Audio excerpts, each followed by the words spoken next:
Вице-премиерот за европски прашања Бојан Маричик, гостин во студио 10. Добре дојдовте. Добро утро, добро најдов. Какви се последните информации подпредседателе од Украина? Веројатно тоа е оно кое што континуирано се следи, неколку воредни седници на владата. Добро, вие и соопштивте дека е веќе 7-ми ден на агресијата, инвазијата на Русија кон Украина. Она што може да се види е дека има сериозни борби веќе, дека се опколени неколку градови, дека се води битка за градовите. Ние од самиот почеток јасно кажавме дека осудуваме оваа агресија, владата превзема и конкретни чекори на неколку владини седници и дека како држава членка на НАТО и кандидат за членство во Европската Унија стоиме со народот на Украина и ја поддржуваме и независноста и територијалниот интегритет на Украина. Владата во таа смисла, како што кажав, донесе неколку одлуки. Најпрво донесе одлука за приклучување кон таргетираните санкции кон физички и правни лица од Русија, го затвори воздушниот простор за прелети на руски авиони, сето она што го направија државите членки на ЕУ и на НАТО. Исто така донесе одлука за испраќање на определен вид на помош на Украина и разгледува можноста како може дополнително да помогне. Работиме интензивно на извлекување и успешно на извлекување на нашите граѓани кои што се затекнаа таму и дел од нив се извлечени, дел од нив се работи на нивно извлекување за да можат безбедно да излезат од Украина и да пристигнат или тука во Северна Македонија или на друга дестинација. Имам информации до каде веројатно контактирате со министерот за надворешни работи или не, до каде е ситуацијата, односно семејството со бебето кое што патува?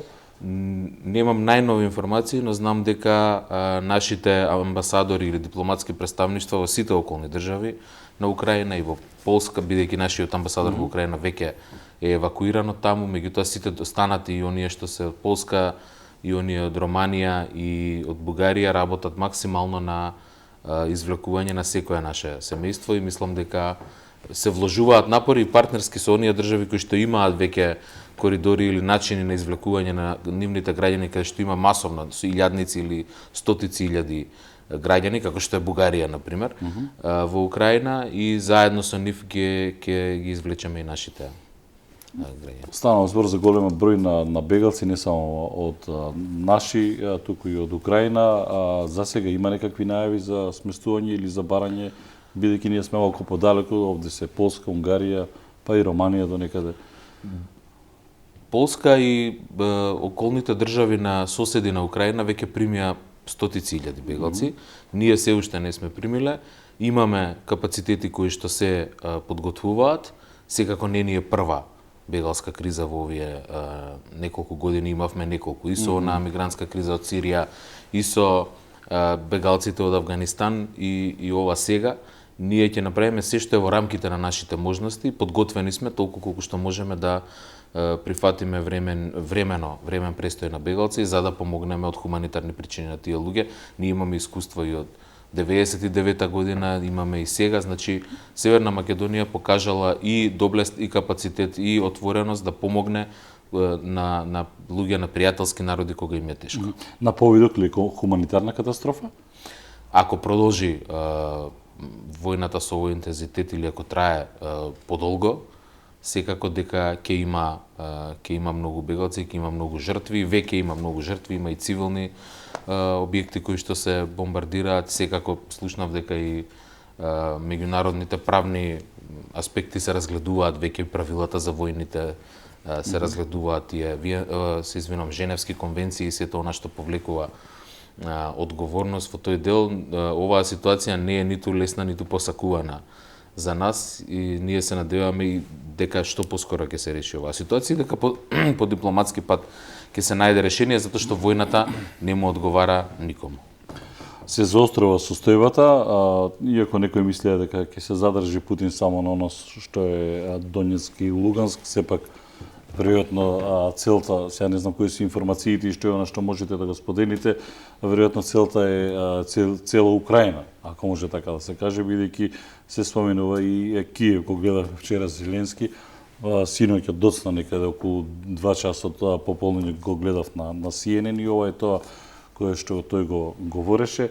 Имате ли впечаток како да е пуштен низ вода и дека Европа малку подоцна реагираше во однос на оно што се случува? Прво, од она што се гледа, целта изгледа дека е освојување на цела Украина и насилно рушење на владата во Украина, демократски избраната влада, што е навистина еден агресивен и насилен чин кој што може само да го осудиме. Инаку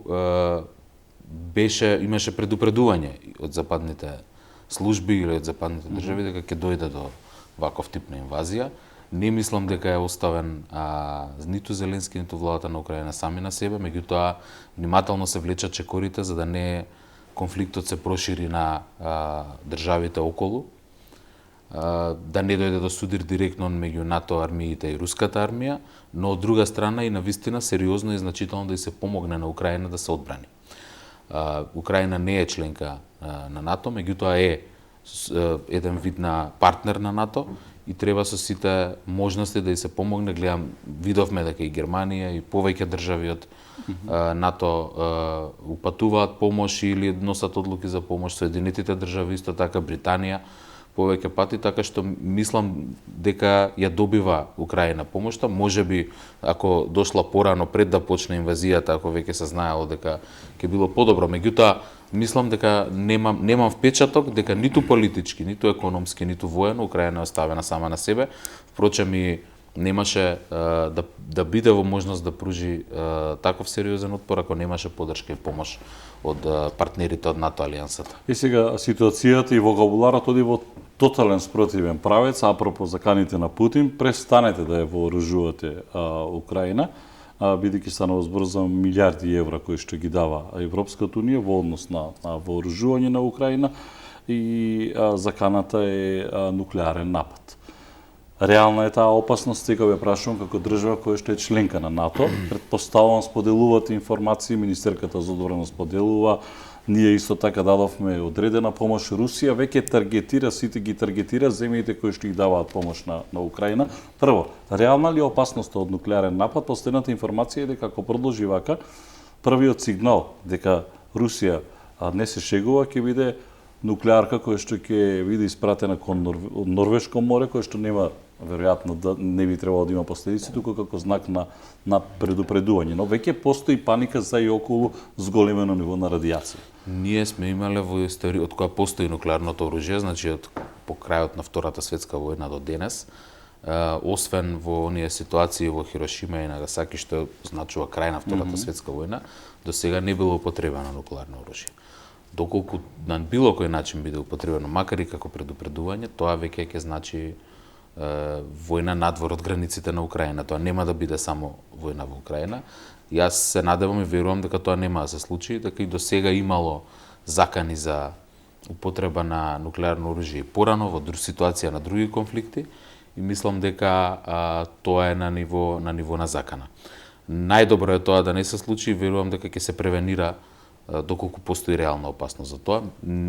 Мислам дека не сме во таа ситуација. Но Путин видовте дека ги повика генералите, првите луѓе на армијата и ги стави на висок степен на готовност. Меѓутоа не може да се очекува ако Русија прави агресија врз Украина и сака да освои целосно и насилно, да очекува дека нема Украина да добие помош како независна држава суверена која што е партнер со НАТО и со Европската унија, дека нема да добие помош. Така што нелогично е да речеме окупираните региони на Луганск и Донецк да добиваат помош од Русија и практично поводот за инвазијата беше повикот од овие два региона за руско воено присуство, а да нема помош од државите кои што ја поддржуваат независноста и целовитоста на Украина.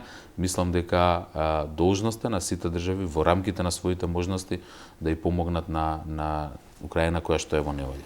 Знаете зашто ја прашувам? И 90-тите кога се расплантуваше војната во Југославија, никој не веруваше во тие први денови дека може да дојде до еден таков воен конфликт од такви размери и сега никој не верува дека може да дојде до нуклеарен напад, меѓутоа расте се повеќе стравот бидејќи никој не веруваше дека Путин ќе тргне на цела Украина, па тргне и веројатно од овде е предпазливост. Се согласувам, значи не треба да бидеме наивни или да речеме дека нема никаква опасност, но мислам дека таа опасност сега е се уште на ниво на некој ризик или повеќе ризик отколку закана. Она што е по мене многу важно е што после долго време Европската унија зборува во еден глас по повод некое вакво прашање, некое прашање од безбедноста, особено поврзано со Русија. Сите држави членки се придружија на санкциите, сите држави членки ги превземаа истите мерки, ниту една, дури и оние кои што важат за, да речеме, по-неутрални кон Русија не го направија тоа, напротив.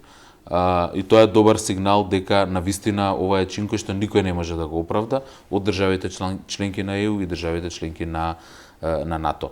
Ние, како, да речем, најнова, најмлада држава членка на НАТО, треба да го следиме својот интерес, да бидеме партнерски настроени, да учествуваме сојузнички толку колку што можеме да учествуваме. Секако, ова не е конфликт кој што ние сме го креирале, ниту пак во него директно учествуваме, но како дел од еден систем треба да придонесеме и со наши одлуки, меѓутоа и со наша помош во рамките на можностите. Тоа не значи дека сме доведени во каква било опасност, но мислам дека на Балканот, на територијата на Западен Балкан, имаме држави кои што се членки на НАТО, имаме држави кои не се членки на НАТО. Сите се горе-долу кандидати за членство во ЕУ, некои се уште чекаат да добијат кандидатски статус, меѓутоа ние како сме се покажале како доверлив сојузник на НАТО, без разлика на ставот на било кој наш сосед или во поширокиот регион, бидејќи очигледно има и различни позиции за ова прашање. И сега, дали е Путин оставен сам? Предпоставам следите геостратешки политики, оно што се случува во светот. Значи, од една страна е Америка и Европската унија, Украина, од друга страна изгледа како Русија да е сама, меѓутоа некако овде Кина застанува можеби воздржано, но ако не се лажам, ги осуди санкциите кои што се кон Русија.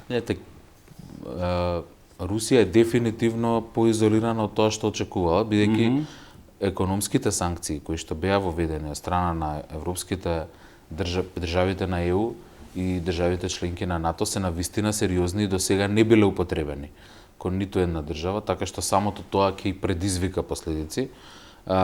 Едно е вие принципиелно како од точка на гледиште на Кина да не ги прифаќате санкциите или економски да продолжите да соработувате со Русија, меѓутоа сосема друго е да поддржите војна и таков тип на агресија. Мислам дека во тоа што го прави Русија, освен од оние најнепосредни сојузници како што се Белорусија и уште некои држави, реално нема поширока поддршка од меѓународната јавност. Напротив, мислам дека најголем дел од меѓународната јавност го осудува овој. Од една страна, некој ќе каже, и многумина се согласуваат, дека ете гледате се колку е значено што Македонија е дел од НАТО сојузот. Од друга страна, Русија ги таргетира сите земји кои што и даваат помош на Украина, вклучително и нас. Можеме да стравуваме од евентуални реперкусии? Не мислам дека може да имаме некои големи реперкусии во оно до на што генерално Русија го прави кон сите. Доброто, имаше сериозна сакана кон Германија. Дека дометот на нуклеарката е 3 до 4 минути од ваквото. И разбирам, меѓутоа не очекувам дека сме ние на кој било начин загрозени. Ние како држава сме одбрале да бидеме членка на НАТО уште во 1992 година. Членството во НАТО сојузот значи и да бидете обезбедени и да имате сојузници кои што ќе се борат за вас и ќе ви помагаат кога ви е тешко, но значи и дека вие помагате тогаш кога на некој ваш сојузник му е тешко. Така што за нас, да речам, заштитата од НАТО или чадорот од НАТО, како што го викаат, може само да ни помогне да бидеме безбедни и сигурни и внатрешно, значи и како внатрешно политичка ситуација, меѓутоа и како партнери на НАТО алијансата. Овие импликации или доколку дојде до радикализација во оваа смисла што ја спомнавте, тогаш никој нема да биде поштеден, без разлика дали е или не е, бидејќи знаеме импликациите од такво нешто што би биле, но јас пак ќе кажам, мислам дека сме далеку од употреба на нуклеарно оружје, не треба се уште на тоа да се фокусираме. Тоа е повеќе по мое мислење тактичка стратегиска да речам позиција, но секако дека фактот што трае веќе 7 дена инвазијата и што може да трае уште подолго ги исцрпува сите страни, и украинските сили, и Украина како држава, но и Русија. Тоа е едниот дел. Другиот дел се економските санкции кои што Европа ги насочи кон Русија, овде вклучително и воздушниот простор, меѓу другото, освен тоа неколку банки со исклучувањето на SWIFT-от. Можеме ли како реперкусија, реципроцитет да очекуваме нешто во тој дел економски? Ние имаме некаква каква таква соработка, можеби не премногу голема, но имаме некоја економска соработка. Имаме економска соработка која што досега сме ја воспоставували, сме ја правеле без проблеми. Не е голема, не може да се каже дека е голема, мислам дека 2 или 3% од нашиот извоз оди во Русија и тоа не, доколку има контрасанкции од Русија во овој дел, во економскиот дел, секако дека нема да има големи реперкусии за нашиот пазар и за нашите извозници. Таа проценка е направена кога се спроведени санкциите и сметам дека тоа не треба да стравуваме. Секако прашањето на испорака на газ и енергетика, тоа е прашање што е по-глобално од само Северна Македонија. До сега Русија го испорачува гасот затоа што и таа има интерес да се продава, особено после овие санкции. Тешко економски може да се преживеат доколку не продолжи испораката на гасот. Во тој дел постои ризик, меѓутоа ние работиме и на диверзификација на можностите за испорака на газ или за снабдување со газ од повеќе извори, не само од руски газ. Да, ние не сме многу зависни од газ, меѓутоа сепак имаме газ, но исто сме зависни од нафта и нафтени деривати, а тука многу влие цената, веројатно ценовни шокови не очекуваат, барем за тоа полеко, но сигурно ги подготвуваме граѓаните и сите економисти. Сега колку ќе успее владата да реагира во однос на тој дел? Мислам дека го слушнавме министерот Бектеши дека владата нема да дозволи големи ценовни шокови на граѓаните, затоа ја следиме состојбата од недела во недела, се дискутира на секоја владина седница. Таа состојба се превземаат мерки и со намалување на маржите или со замрзнување на цените да се задржи нивото на квалитет на животот без големи ценовни шокови. Бектеши велеше дека и цената на струјата нема да поскапи, па потоа ретерираше дека видете цената на струјата, ако ги слушате, не знам, наводите од опозицијата или од некои аналитичари, одеа најавите дека ќе има до 400% зголемување на цена на струјата, 300% и така натаму. Цената се зголеми околу 10%, со ДДВ некаде 13 доаѓа. Меѓутоа, тоа е далеко од она што беше очекувано и владата со директни вложувања од државниот буџет успеа да ги намали ефектите од тој. Да не ве навлекувам на теми кои што не се ваша фах и се економски. Министре, гледаме што се случува во Бугарија. Претходно, сакам да прашам, колку сите овие случувања во Украина може да имаат влијание или го успоруваат процесот на Македонија на патот кон Европската унија, тој фамозен датум за почеток на преговорите? Течат паралелно работите, разговорите или малку е поуспорено, бидејќи цел свет е практично во криза? Прво, во однос на ова што го кажавте за забрзување и успорување и колку ни одговара, да речам, како држава кандидат, мислам дека многу позитивен сигнал е тоа што прво имаше обраќање, онлайн обраќање на председател Зеленски во Европскиот парламент, подпиша апликација за членство во ЕУ, 8 држави членки на ЕУ иницира забрзување на евентуалното влез на Украина во Европската унија. Добро, 8 земји членки не се баш, мислам, се Словенија, Бугарија, нема некој од поголемите. Не, меѓутоа тоа е добар сигнал дека членството или зачленувањето во ЕУ како тема повторно се отвара на маса, односно става на фокусот на државите членки на ЕУ, што правиме со оние држави кои што не се членки на ЕУ, а се под можен ризик, да речеме, од влијание, дали е Русија или некоја друга трета држава, не е толку важно. Важно е дека мислам дека оваа ситуација го изострува фокусот на државите членки на ЕУ и на институциите во Брисел, дека навистина е потребно малку по-фокусирано, по-храбро во политиката за проширување и по-одговорно во смисла на проектирање на членството на државите од Западен Балкан. Дали тоа за тоа ќе има сила ќе видиме, но мислам дека свеста во тој дел се менува. Ние се покажавме и во оваа ситуација како доверлив партнер на ЕУ. 100% сме усогласени со нивните политики за безбедност и надворешни работи во делот на санкциите кон Русија. Ги превземавме сите чекори што ги превземаа и државите членки на ЕУ, значи ништо поразлично од тоа. И мислам дека во оваа ситуација само се покажавме како доверлив партнер кој што треба побрзо да почне преговорите. По нашите информации тоа е приметено во Брисел, но затоа и паралелно ние работиме со Бугарија. Значи нема застој никаков во тој дел, постои комуникација, секако дневната обврска, бидејќи како што кажав, Бугарија има стотици илјади своји граѓани кои што живеат во Украина и тоа е навистина проблем да ги извлече, а сепак се многу поблиску до Украина од нас. Но интензитетот на комуникација не е заостанува и темпото на работни групи се одвива. Дел со можеби на неколку дневни одложувања, меѓутоа генерално се одвива текот, нема во тој дел застој.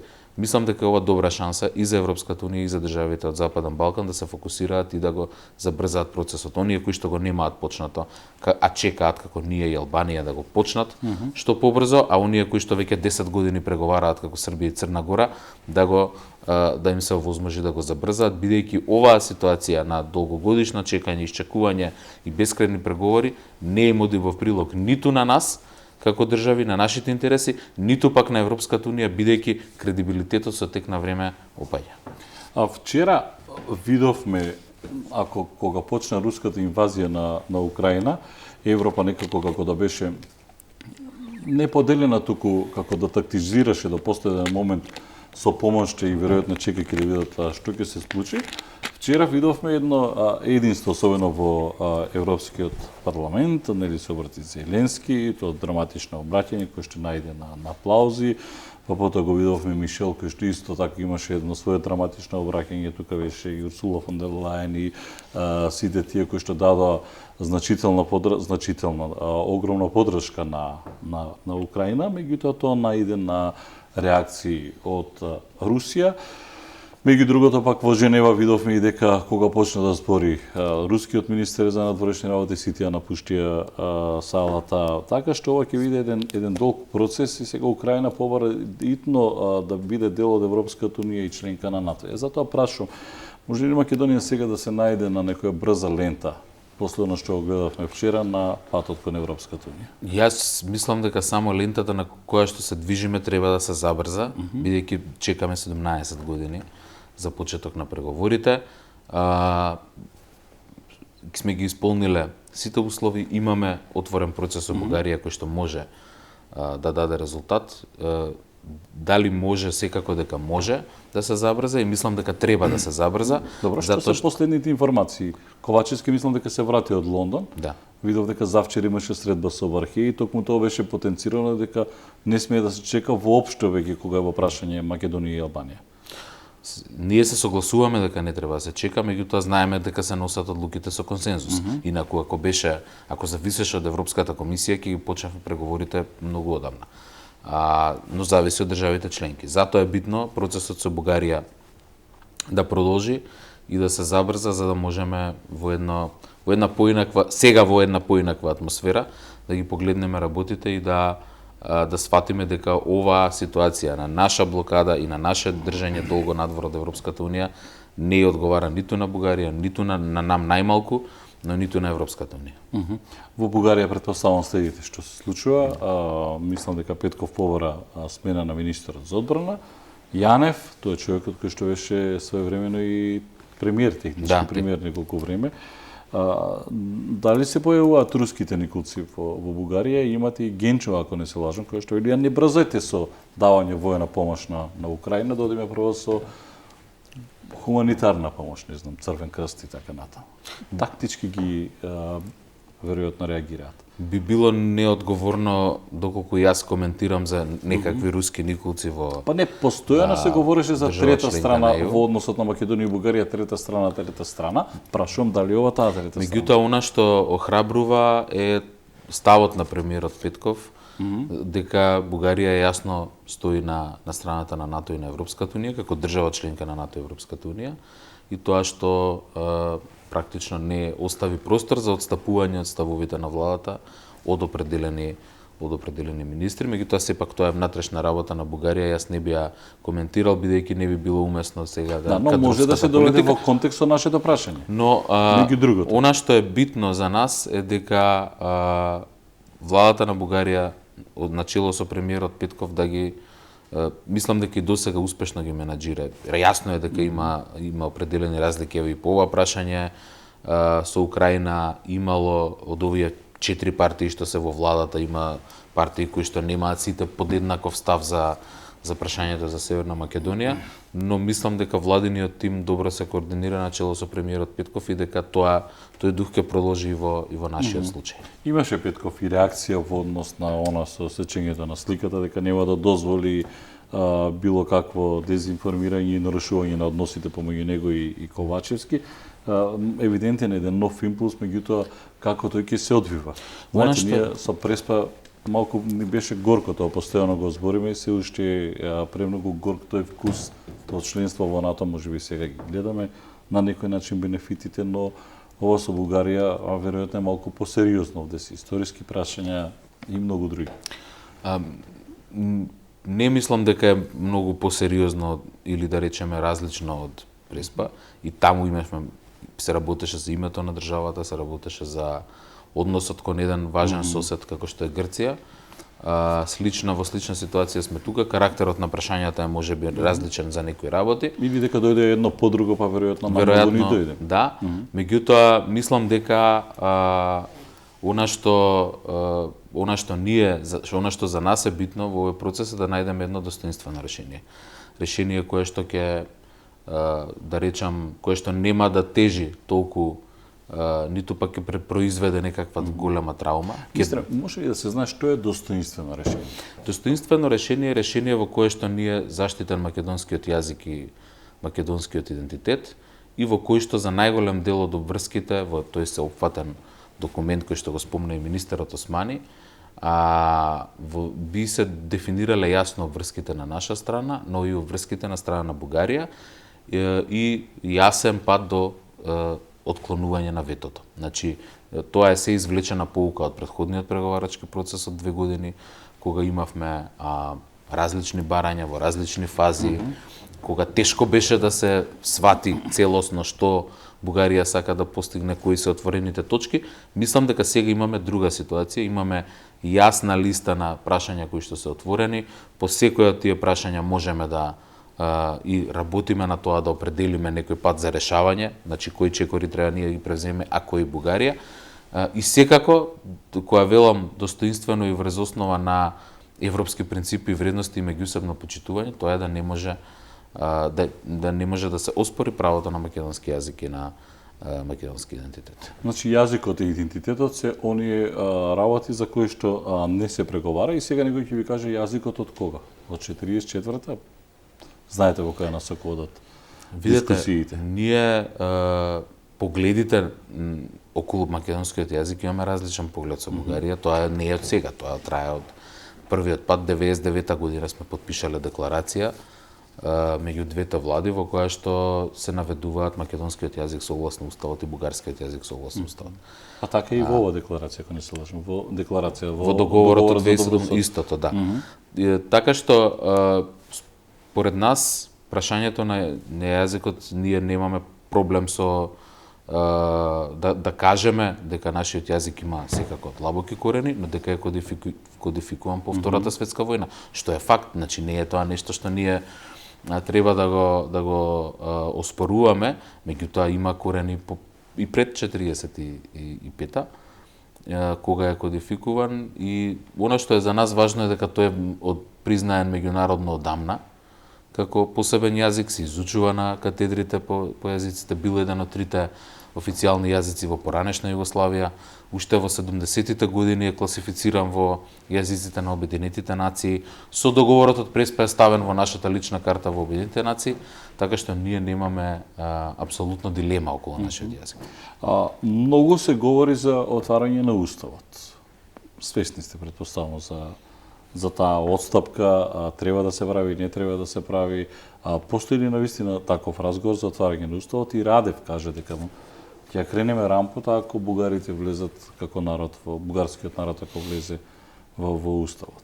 Тоа прашање беше отворено повеќе пати и не е од сега и беше отворено и од бугарскиот премиер во овој период. Дали е тоа отстапката што треба ние да ја направиме? Тоа е прво нешто што доколку сметаме или доколку бугарската заедница тука смета дека е важно за нив, исто како што имаме други заедници, хрвати, црногорци и така натаму, кои што одамна бараат да влезат во уставот. Нашето уставно уредување тоа не го гледа како проблем, веќе имаме 7-8 заедници наредени во нашиот устав и тоа не би требало тоа да биде пречка. Прашањето е кога и како да се направи тоа и во кој процес, меѓутоа за нас политички и концептуално тоа не е проблем и тоа е едно од прашањата или едно од идеите, едно од барањата на Бугарија, меѓутоа не сме се уште утврдиле ни дали, ни кога, ни како тоа ќе се случи. Затоа што ќе се соочите со прашањето на реципроцитет од граѓаните. И веројатно и вие го тоа поставувате како прашање. Не се проблем црногорците и хрватите, затоа што во Хрватска имате реципроцитет, имате наши кои што се во тие нивни жупани и така натаму. Видете, ретко во која држава се во уставот ставени малцинствата. Не секаде. Ние, например, има секако македонци и во Србија, и во Словенија, и во Хрватска, и во Црна Гора, меѓутоа ние никогаш не сме се вклучувале во тоа како ќе биде решен нивниот малцински статус. Некаде е решен регионално, е во Војводина се влезени во регионалниот статут или како се вика, меѓутоа во уставот на Србија не. Сега давам примери, не сакам ништо некого посебно да посочам, меѓутоа давам примери. Никогаш ние како држава не сме се мешале во тоа како ќе одлучи некоја друга држава да го дефинира статусот на македонците таму. Она што ние сме го превземале како врска во нашиот устав е да се грижиме за македонскиот народ овде и да се грижиме за нашите државјани и сите други народи се разбира кои живеат тука и да се грижиме за нашите државјани во странство. Статусот на македонците во било која држава се решава со уставот на таа држава и со меѓународните конвенции за заштита на човековите права. Ние можеме да говориме за нашиот устав и за нашиот систем. Нашиот систем овозможува да се наведат повеќе, да речам, етнички заедници. Концептот е тој дека ова држава на македонскиот народ и етничките заедници кои што живеат тука и дали ќе има да речеме 8 или ќе има 11 наведено, навистина концептуално во уставот не прави разлика и не ни е проблем. Зборувам за нашиот устав. Добро, но не можеме туку така да кренеме раце од нешто што постои во Бугарија. Постои, тоа се македонски граѓани кои што се декларираат, кои што имаат добиена пресуда во Страсбур и ние не можеме да ги оставиме на тоа што така е подреден бугарскиот устав. Ние сме должни да се грижиме за нашите државјани. Тие што се државјани да им помагаме така како што им помагаме. Мислам дека луѓето за кои што зборувате се во најголема мера бугарски државјани, кои што живеат во Бугарија и кои што се обидуваат своите колективни права да ги остварат преку овие здруженија или партии. Вие имате и турци, и роми. Да, меѓутоа немате партија на турците. Имате партијата се вика Движење за права и слободи, на пример. Партијата која што е турска партија, ја нарекуваат турска партија. Да, но ние знаеме дека партијата на Илхан Кјучук е турска партија. Да, меѓутоа не се нарекува турска партија, се нарекува Движење за права и слободи. Така што не може, тоа сакам да кажам. Тука е тригерот можеби министре, затоа што на пример е забрането да се говори и турски таму, бидејќи друг јазик освен бугарскиот, бидејќи плаќаш глоба. А ако говориш македонски, тие го сметаат јазикот за македонски, не плаќаш ништо. Тоа е проблемот, веројатно. Не, мислам дека во наш интерес е да се занимаваме со нашите проблеми и да видиме како да излеземе од ситуацијата на блокада. статусот на малцинствата во Бугарија, во Хрватска, во Словенија, во било која држава, ние како држава од надвор нема да го решиме затоа што не сме во позиција тоа да го правиме. Тоа ниту пак друга држава го решава статусот на етничките заедници кај нас.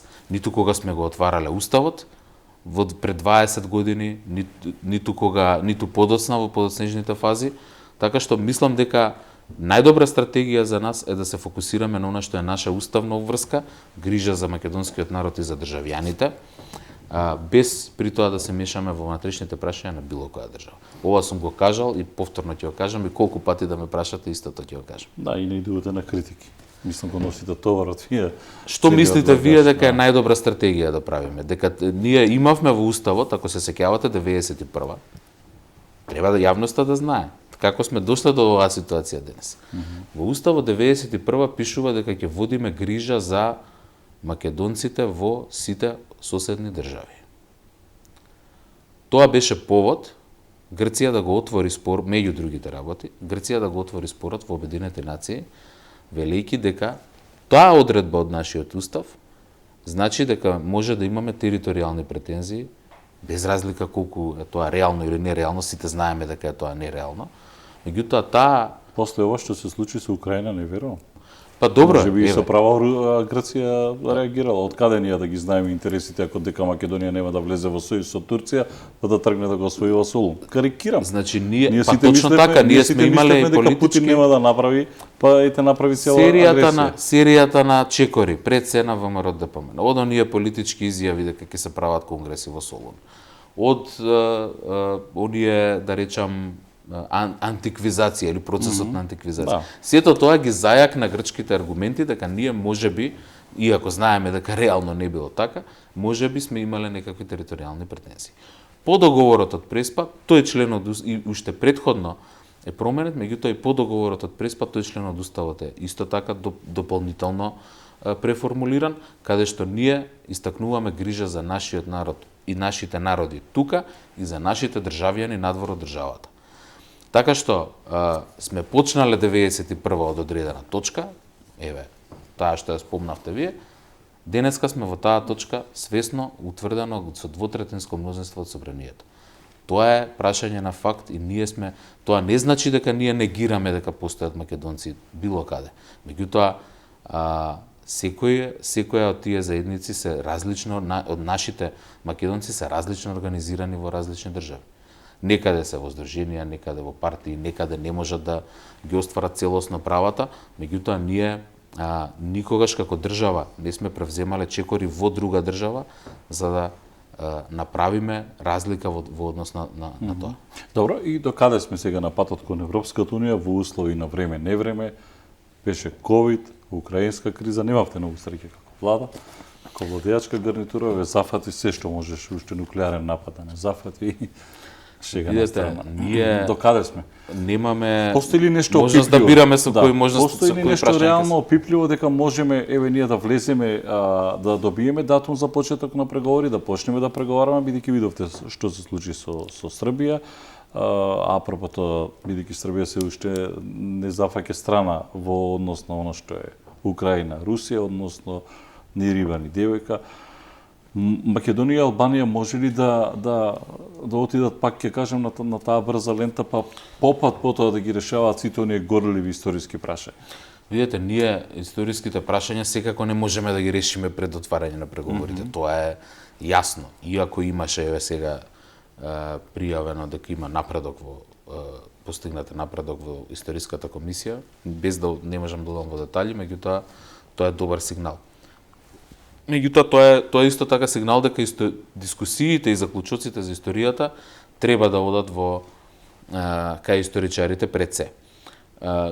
Ние работиме на откочување на нашиот евроинтегративен процес и затоа влеговме со Бугарија во ова. Да, колку е можно, колку е опипливо, да не сме верувале, не би влегле вака. Добро, концептот е сменет тотално. Од историја е насочен на културни и економски прашања. Затоа прашувам, постои ли нешто опипливо и некакво забрзување после ова што се случи со Украина? Бидејќи Косово повора да биде дел од НАТО, не знам, Босна и Херцеговина, некако сите веројатно исплашени за својата безбедност. Бидејќи сето тоа што се случува тamo може да има реперкусии на Балканот. Секако, мислам дека, како што кажав, од нашите комуникации со Брисел јасно им е дека Северна Македонија постапила брзо, ефикасно и правилно како партнер.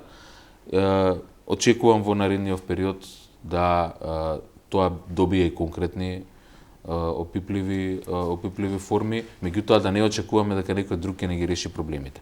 Нашиот интерес е да се реши проблемот со Бугарија, како што реков, со едно достоинствено решение, но исто така да немаме одвишок други пречки во почетокот на преговорите, па дури и за овој процес да се фокусираме и да се реши побрзо. Што подолго се чека, полошо ќе станува и во однос на овој спор, меѓутоа и во однос на перцепцијата на граѓаните кон кредибилитетот на Европската унија. Ние затоа инсистираме сите овие работи да се забрзаат и до сега сме го правеле тоа. Меѓутоа немало секогаш слух. Мислам дека оваа криза, како што реков, е можност, шанса да се фокусираме и оваа година да се решат овие прашања и да се направи пресврт за Западен Балкан.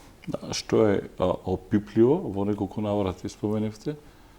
Па велам и подготовката за почеток на преговорите, еден вид на некој временски план, меѓутоа и на конкретна финансиска помош која што и преку проекти кои што беа објавени пред неколку дена од страна на комесарот Вархели, се зајакнува и таа финансиска помош за Западен Балкан. Добивме и макро финансиска помош за време на ковид од 160 милиони евра, така што финансиската поддршка од страна на Европската унија и политичката поддршка за почеток на преговорите се клучни во овој момент. Дали комуницираат постојано владата со Бугарија во смисла Петков со Ковачевски, континуирано се во комуникација? Евидентен е некаков напредок? Се обидувам да јас постојано го поставам истото прашање, можеби округло. Не, јас го сваќам прашањето, меѓутоа нема што повеќе да се каже во овој момент. Има интензивна комуникација, се дискутираат сите отворени теми, постои размена на ставови и на повеќе нивоа, од највисоко до пониско, меѓутоа не може се уште да се каже дека имаме решение. Затоа и ги отворивме сите прашања, нели, бидејќи бевме обвинувани дека ги делиме прашањата едно по едно.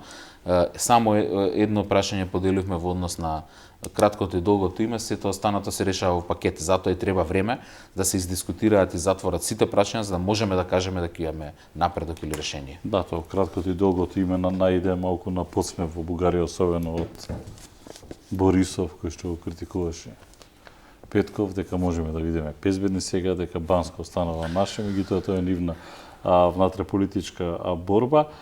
Претпоставам кога говорат, прашањето ми е, што е оно што ние треба да го направиме со Бугарија да крене рампата? Тоа дали може така да се постави? Претпоставам, ако разговараме јас како Ковачевски и од другата страна Петков, претпоставам што барате вие за да кренете рампата? Видете, јас тоа се обидувам да го кажам повеќе пати и сега и претходно на претходни интервјуа. Значи, ние се обидуваме да направиме сеопфатен документ во кој што ќе бидат јасно утврдени обврските. Што ние, но што и Бугарија треба да направи до моментот на кревањето на ветото и потоа. Значи, она што недостасуваше до сега е јасен след на чекори, што ќе придонесе до отварање на ветото и што после тоа ќе се прави до следните фази на преговорите. Мислам дека тоа го правиме многу внимателно и многу одговорно за да не загрозиме никаков наш интерес или да немаме замка за некоја нова блокада. Меѓутоа тоа не можам во моментов јавно да го дискутирам, мислам дека би го загрозило процесот. Едно е важно, дека процесот е со полн интензитет, без разлика на руско-украинскиот конфликт или на руската инвазија, и исто е јасно дека историјата помалку оди пострана, некако сме насочени кон економијата, своевремено се калкулираше и се лицитираше со датуми, со месеци. Сега гледам дека некако свесно или намерно избегнувате да споменете јуни, октомври, декември, дека Мислам, има ли некоја фајда од тоа ако спомнеме јуни, октомври, делува декември по, или март? например, кога кажете дека за еден месец добиваме датум за почеток на преговори, некако пофино делува, но предпоставувам не Сме го можете тоа да го кажете сега. Сме го правеле тоа во минатото и мислам дека не ни донело ништо добро. Затоа мислам дека е контрапродуктивно да се комуницира каков било датум или временски рок, затоа што многу е поважно суштински да затвориме прашањата, отколку да ги броиме само деновите, па во јуни да речеме ќе биде во декември, па не ќе биде во октомври. Мислам дека само тоа ја создава кај јавноста една тензија, една непотребно исчекување, ги крева многу очекувањата, а потоа и големи се и разочарувањата. Затоа мислам дека ние, реков, одговорно се поставуваме без врзување, бидејќи не сме ни сигурни дека ќе успееме во целост да се договориме за се. Затоа во моментот кога иако влегуваме целосно со добра волја и за да го решиме ова прашање, меѓутоа тоа не зависи само од нас. Затоа е подобро да бидеме повоздржани отколку да бидеме премногу ентузијасти. Ние сме рационални оптимисти, тоа го каже и премиерот, и сметаме дека треба да се работи на овој случај. Имаме сега нов контекст кој што не притиска уште повеќе за да изнајдеме решение и да се отргнеме од оваа блокада, но во моментот кога ќе биде блиску до тоа или кога ќе бидеме таму, секако дека ќе го обзнаниме тоа. Тоа е подобро отколку да лицитираме со датуми. Добро, за крај терате паралелно две работи, како држава тераме, мораме да следиме што се случува во Украина, мораме да следиме и она што нас не интересира, тоа е патот кон Европската унија, и она што морам да ве прашам, се плашите ли, стравувате ли од реперкусии во однос на Косово, во однос на Република Српска, Босна и Херцеговина, многумина го поставуваат тоа прашање и натаму одат и заканите. Како што реков, има се уште крупни отворени прашања на Балканот, кои што не се до крај решени. Тоа е и ситуацијата во Босна и Херцеговина, и ситуацијата меѓу Србија и Косово. Фактот што имате голем број на моќни држави кои што имаат специјални представници за Балканот, тоа го направи сега Германија со Мануел Сарацин, го направи Британија со Стюарт Пич, Европската унија има представник Лајчак, специјален представник за Балканот, Соединетите држави исто така. Така што фактот што има специјални представници за Балкан значи дека интересот е зголемен. Мислам дека долгогодишното или продолжувањето на ова чекање, особено после ситуацијата во Украина, за решавање на овие прашања што ги споменавте и Босна и Херцеговина и Србија, Косово, може само да биде потенцијал за нови конфликти и нова нестабилност. Ние не стравуваме од тоа, бидејќи сваќаме дека вниманието на НАТО и на ЕУ е свртено кон овие прашања веќе некое време, но дека треба да се превземаат, да речам, поефикасни чекори во решавање или во некој процес на решавање на овие отворени теми, секако дека да. Имате американската амбасадорка вчера за телевизија 21, се видов со премиерот и министрот, чув дека се посветени да искористат можноста што се создаде со новата влада во Софија.